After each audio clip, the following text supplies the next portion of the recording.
Hello, everybody. You're on the mic. And on today's episode, we're going to be talking about something that happened over the last few days here, as first reported, of course, by Come Geek Some, and then subsequently reported on by Yellow Flash and Hero Hey. Um, all I can really say as a fan of is this story is a very disappointing story, considering that when I initially looked into this guy and I did a profile on him, he didn't seem to be trying to get involved in all this baloney that we've been dealing with the last couple of years or so. But now it seems that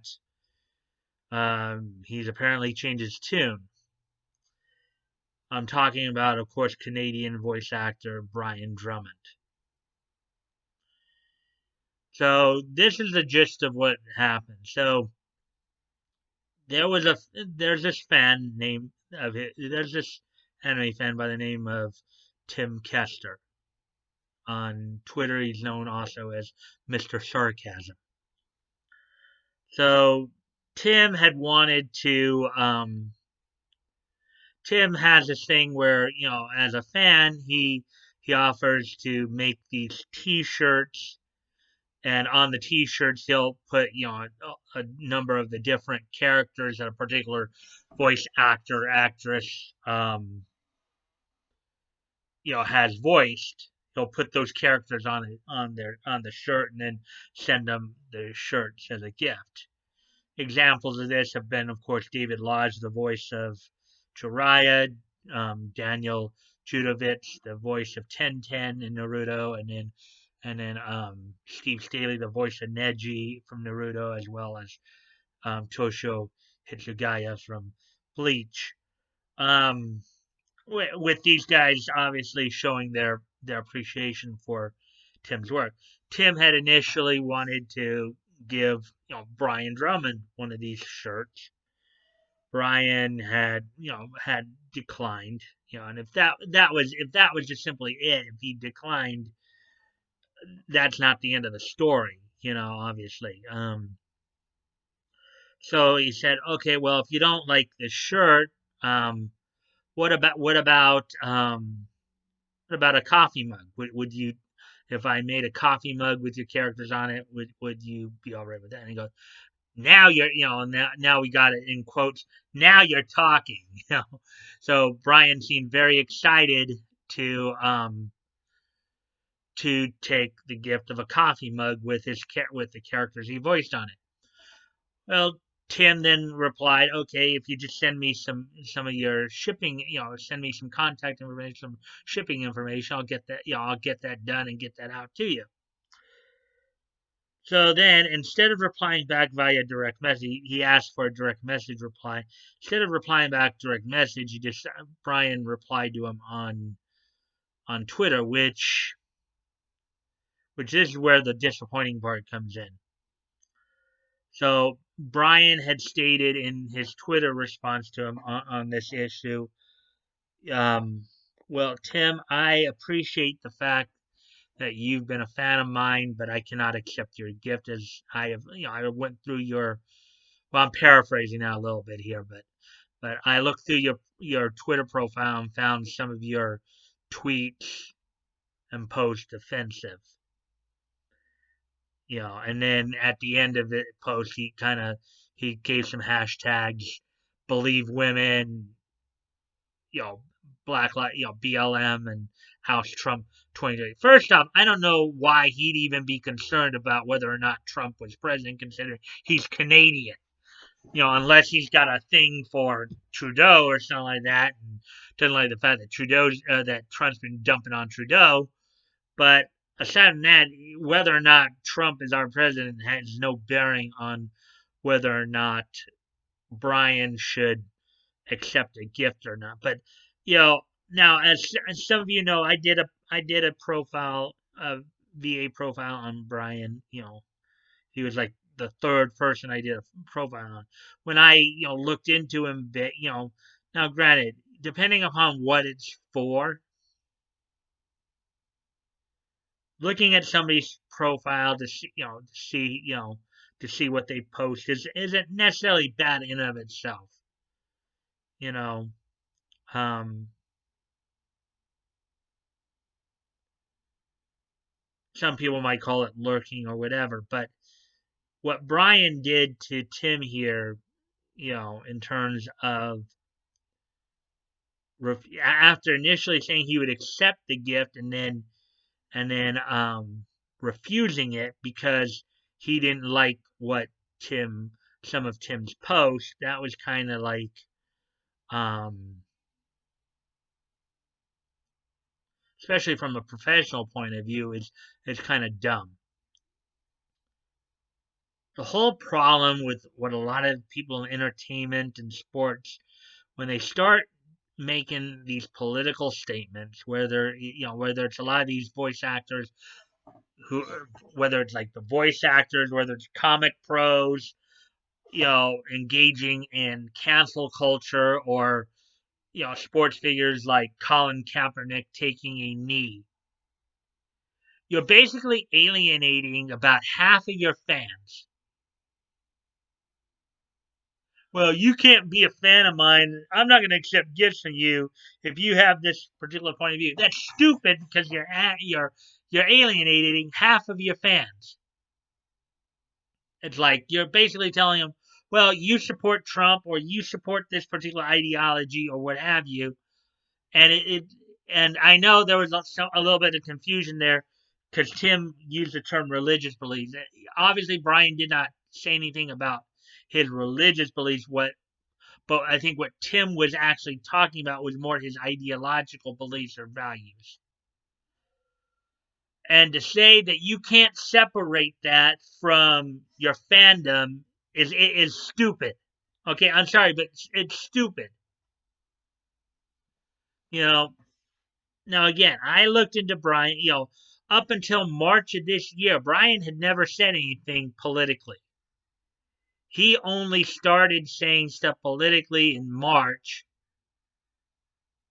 which again was around the time that the coronavirus, maybe, I'm thinking maybe when it's either, he was actually brought in to do the voice of Copy Vegeta in Dragon Ball Super. Maybe some of the people at Funimation, Chris Sabat, got to him. Maybe the fact that COVID is affecting Brian's work. Maybe that's what got him to come out and say this. Maybe he just felt like he needed to say something now because even though he had never said anything political prior to that.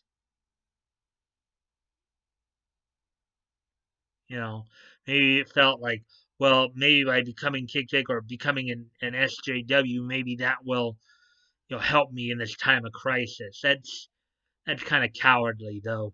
Quite honestly, you should be able to, no matter what the circumstances, you should be able to stand on your own 2 feet.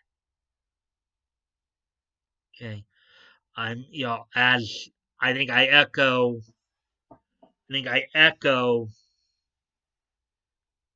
the sentiments of many fans. I know Yellow Flash is another one who feels this way. That we're very disappointed in you, Brian.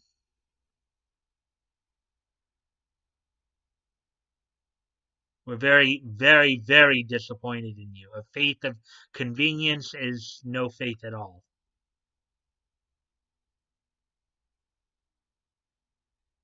It's very disappointing that you decided to go down this path.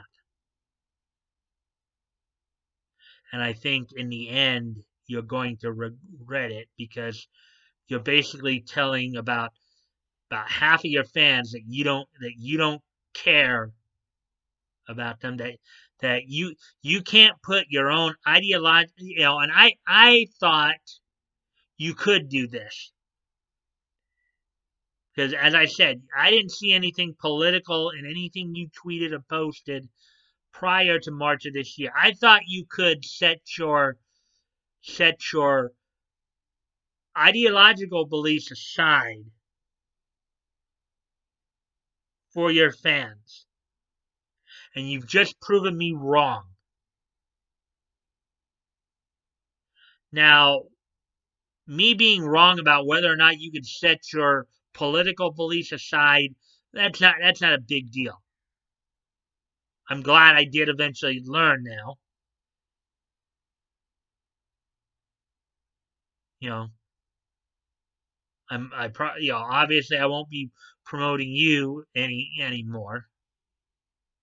I'm sure there are other people who won't be.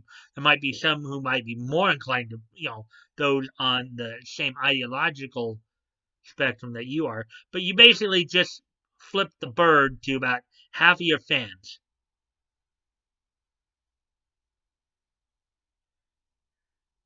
So I hope for your sake you found that to be a good decision. Because I think ultimately you are going to probably end up regretting it when push comes to shove.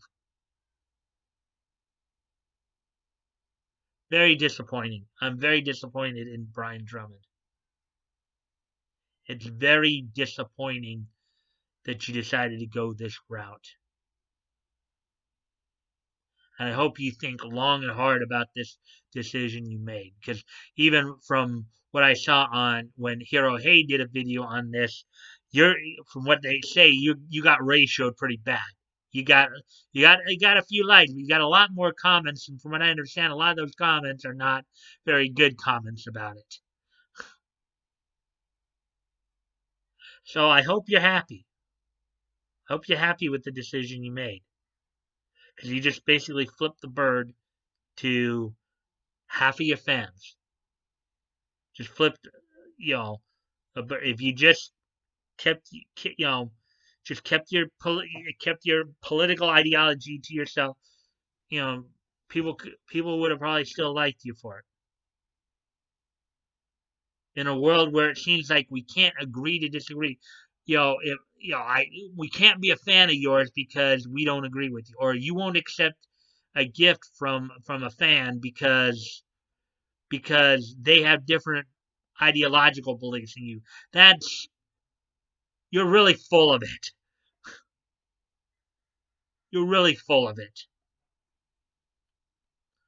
Anyways, moving on to some happier stuff because that's all I can really say about the whole situation. Just as I'll reflect in the title for this particular video, Drummond disappoints. Because Brian, you've disappointed me, you've disappointed Yellow Flash. I'm sure you've disappointed a lot of fans, and that's just a shame. Anyways, moving on here. So on to some happier stuff here, some stuff to at least look back on and be a bit more cheerful about. Yeah, okay. So today is June the 25th, 2020. So let's take a look back on this day in Nietzsche history. First off, we venture back 27 years to on this date in 1993, in which the manga Blade of the Immortal made its debut on this day in afternoon. On this day in 1993, 27 years ago today, Blade of the Immortal made its debut in afternoon and would continue its manga run up until Christmas Day 2012. So that happened on this date 27 years ago. Moving on to 25 years ago today. On this date 25 years ago, from the Spectrum in Philadelphia, Pennsylvania, at the time the WWF, now known as the WWE, would hold its third annual King of the Ring tournament on this date in 1995 in Philadelphia, Pennsylvania. In the main event, Diesel and Bam Bam Bigelow would defeat two members of the $1 Million Corporation, led to the ring by Ted DiBiase and Tatanka and Psycho Sid. Also on the card, on the undercard, of course, the finals, the finals of, the semifinals and finals, the King of the Ring tournament were held, in which Mabel won the finals, which she was intended to get a big main event push from. Mabel um, being accompanied to the ring by his tag team partner Mo from Men on a Mission, would defeat Savio Vega, accompanied to the ring by Razor Ramon. And in the very infamous Kiss My Foot match, um, Bret Hart beat Jerry the King Lawler. Not only did he make Jerry Lawler kiss his foot, but also took Jerry's foot, in which he had really made it very nasty, and made Kerry Lawler kiss his own nasty, grimy, yucky foot into his mouth, which of course brought about, I think, one of Glenn, before he became king, Glenn Jacobs was Sir Isaac Yankem, Jerry Lawler's dentist. So yes, so that happened on this date in 1995 was the third annual King of the Ring, in which I mentioned Diesel and Bam Bam Bigelow defeating members of the Million Dollar Corporation, Psycho Sid and Tatanka in the main event, as well as the King of the Ring finals, in which Mabel defeating Savio Vega, and Bret Hart winning Jerry the King Lawler in the very infamous Kiss My Foot match. So, with that being said, also on this date in 2003, the trade paperback across the universe, the DC universe, stories of Alan Moore. The Alan Moore themed trade paperback was released by DC Comics on this date in 2003. On this date in 2003, DC would release the trade paperback across the universe, the DC Universe stories of Alan Moore on this date in 2003, which was, of course, 20, which was, of course, so I should have probably did this one first, or not first, but prior to the, oh wait, actually no, the other one's from 95, so this one, yeah, 2003, which was 17 years ago. On this date, 17 years ago, DC Comics would release Across the Universe, the DC Universe stories of Alan Moore trade paperback. So, with that all being said,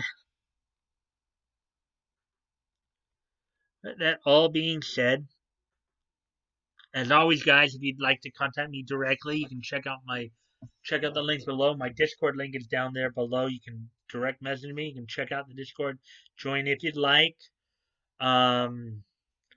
Also, I'm still promoting a bunch of different dub companies, as Funimation is not the only game in town. There's other works out there you guys can check out. I encourage you to do so. Also, I'm still, of course, promoting Vic's GoFundMe, and there was an extension placed on the Indiegogo for that Umbrella guy and his daughter, Little Umbrella Girls, their current comic book, Another Case of the Littlest Umbrella. So if you guys want to check those out. As always, guys, never feel like you have to donate. If it's on your heart to do so and you have the means to do so, please consider donating. If you've already donated, please consider donating again. And if you cannot donate, you can still help out the cause by sharing the link. Sharing is caring, and you never know. Maybe somebody in your circle of friends may want to help out the cause. Doesn't hurt to ask, after all. And if you like this content, please consider liking, commenting, sharing, and subscribing. I always look forward to the conversation with you guys, as long as they're civil and respectful. Also, don't forget, I got this Friday, tomorrow, in fact, tomorrow, because today's Thursday. Tomorrow, will be my next voices premiere, Voices Big and Small. This week I'll be profiling Blake Shepard, of course, most notably right now known for his work as the English voice of Soma Yukihara from Food Wars, Shogeki no Soma. Um, Also, I will be having my first live stream this Sunday. Um, this Sunday night at 7 p.m. Pacific. Um, the 28th.